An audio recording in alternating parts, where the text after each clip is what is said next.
আলোর পথ, রাতের আধার কেটে যাবে, আসবে নতুন ভোর, ভরবে মনে স্বপ্নগাথা, জেগে উঠবে জোর, হাল ছেড়ো না, কর চেষ্টা, চল এগিয়ে চুপে, আলো থাকে পথের শেষে, সেই আশাতেই চুপে, মায়ের হাতের মমতা ভাই, জগতে নেই তার তুলনা তাই, স্নেহ ভরা সেই স্পর্শটুকু, দুঃখেও আনে শান্তির সুখু, ঘুম পাড়াতে গল্প বলে, ভালোবাসায় হৃদয় জ্বলে, মা যে আমার প্রথম বন্ধু, তার জন্যই জীবন ধন্য।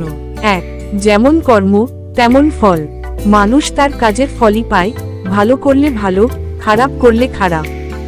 2 সময় ও সুযোগ একবারই আসে, সময় গেলে ফিরে আসে না, তাই প্রতিটি মুহূর্তকে কাজে লাগাতে হবে। 3 অহংকার পতনের মূল, যারা অহংকার করে তাদের পতন অবশ্যম্ভাবী। 4 সৎ সঙ্গে স্বর্গ, অসৎ সঙ্গে সর্বনাশ।